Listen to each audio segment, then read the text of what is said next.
Target audience is 13 and up. Hey guys, today we are talking about Black Dranzer, one of the most iconic Beyblades from the plastic generation or Bakugan shoot Beyblade, and today we're going to talk about its history and why it's so iconic in the anime. So according to the lore, Black Dranzer was created by Rasputin, who was a monk gone evil, who created Black Dranzer using black magic.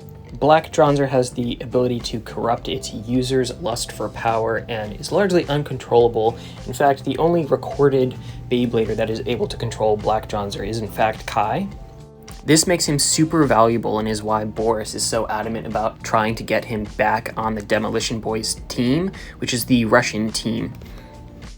Kai's first interaction with Black Dranzer was during a testing event where he was enamored by the power of the Beyblade, calling it perfect. Now at this point, Kai was not at the age where he was training at the same level as the other students at this Russian academy, but he still went out of his way to try to steal Black Dranzer for himself. At the time, Kai was not able to control Black Dranzer and nearly destroyed the abbey where it was contained. It wasn't until years later, after Kai had already left the Demolition Boys, that Boris tempted Kai with the power of Black Dranzer, offering it to him once again. Kai does ultimately accept Black Dranzer and rejoins the Demolition Boys, and during all of his matches with Black Dranzer, ends up stealing his opponent's Bit Beast to add to the power of Black Dranzer. So ultimately this is bad for the Beybladers that are getting their Bit Beast stolen, but ultimately it's adding to the power of the Russian team and Black Dranzer and the whole quest for Russia's domination for power. This becomes a problem later on when Kai ends up going against the Blade Breakers, his previous team and the main characters of the show. Tyson does try to confront Kai, but it doesn't go that well, and Kai ultimately abandons the team as well as his Dranzer F. This whole situation leaves the Blade Breakers, the tournament, and Beyblading as a whole in kind of a precarious spot. The Blade Breakers do end up challenging Kai again. However, this leaves them a man short, with Max with his mom upgrading his Beyblade and Kenny being essentially useless as always. Ray and Tyson do their best to try to fight off Kai and talk some sense into him, but Kai is able to harness the power of all of his captured Bit Beasts. This gives him an overwhelming power advantage as Black Dranzer gets increasingly more powerful based on the user, and Kai is already a really strong Beyblader, and he's already blinded by the power of Black Dranzer to begin with. Kai ends up defeating Ray pretty easily, and Tyson does his best to also hold him off, but unfortunately also loses to Kai's Black Dranzer. Things are looking pretty hopeless for the Blade Breakers, but thankfully Max ends up skydiving from an airplane at a pretty opportune time and is able to intervene with his brand new Dracil. This puts the Blade Breakers back into the fight, and while Max isn't able to defeat him on his own, Tyson is given the idea to enter the original Dranzer into the fight. Dranzer is enraged being abandoned and is able to fight off Black Dranzer, and together the Blade Breakers are able to beat Kai and talk some sense into him. And it's only with the power of all four sacred beasts that they're able to ultimately beat Black Dranzer. This puts Kai in a position where he realizes that for the first time in his life, he actually has genuine friends that care about his well-being. Kai sets out to make things right, and Tyson returns his original Dranzer. Kai goes back to Boris with Black Dranzer and returns it in typical Kai fashion, destroying half of the equipment in the room that they're in. This leaves Boris pretty pissed off because his plans are now ruined as nobody else is able to control the power of Black Dranzer. Kai rejoins the Blade Breakers but is later offered the Black Dranzer bit chip by his grandfather.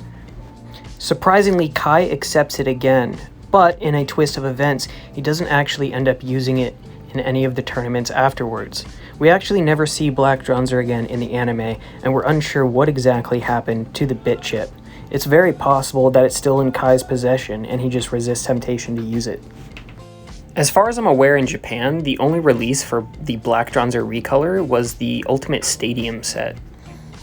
Hasbro did release this as a starter set a couple different times, and I never saw them in stores. Every kid that I knew that was into Beyblade wanted this so bad, and it was just insanely hard to find. I can't think of any of the other series that showcases basically what is just a recolor of a stock Beyblade in the anime that's so iconic. If you ask anybody that grew up on Plastic Gen what some of their like holy grail Beyblades were as a kid, I guarantee you Black Dranzer is somewhere on that list. The Dranzer Beyblades in general for Plastic Gen, I feel like were really hard to find. I rarely ever saw them in stores in general, and I definitely never saw a Black Dranzer. I'm curious for anybody that grew up with Plastic Gen if they actually ever encountered one or bought one. And while the Black Dranzer arc is definitely one of the most memorable, especially from the first season, it's also actually one of Max's biggest moments in the series.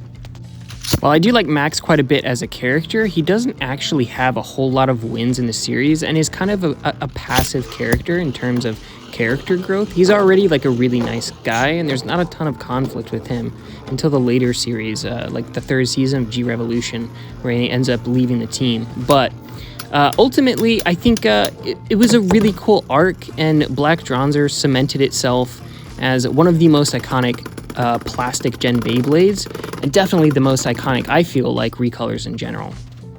If you want to get one of these, unfortunately, there definitely is an anime tax.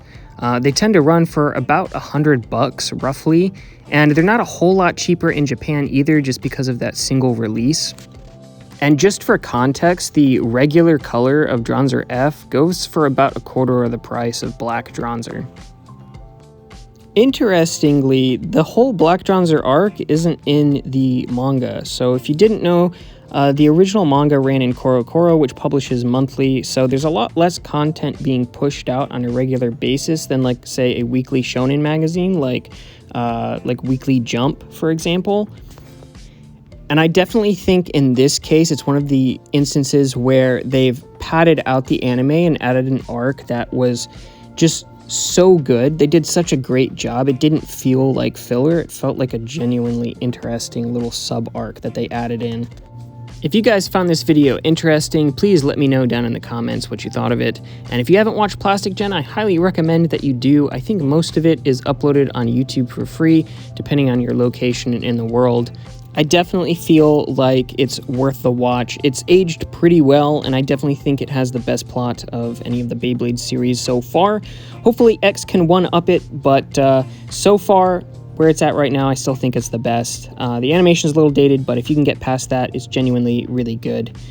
And if you guys haven't subscribed already, please drop a subscription. A large portion of you guys are not subscribed, and every little bit helps. If you will smash that like button on the way out, I would appreciate that as well. And I thank you guys for watching. I will see you in the next one.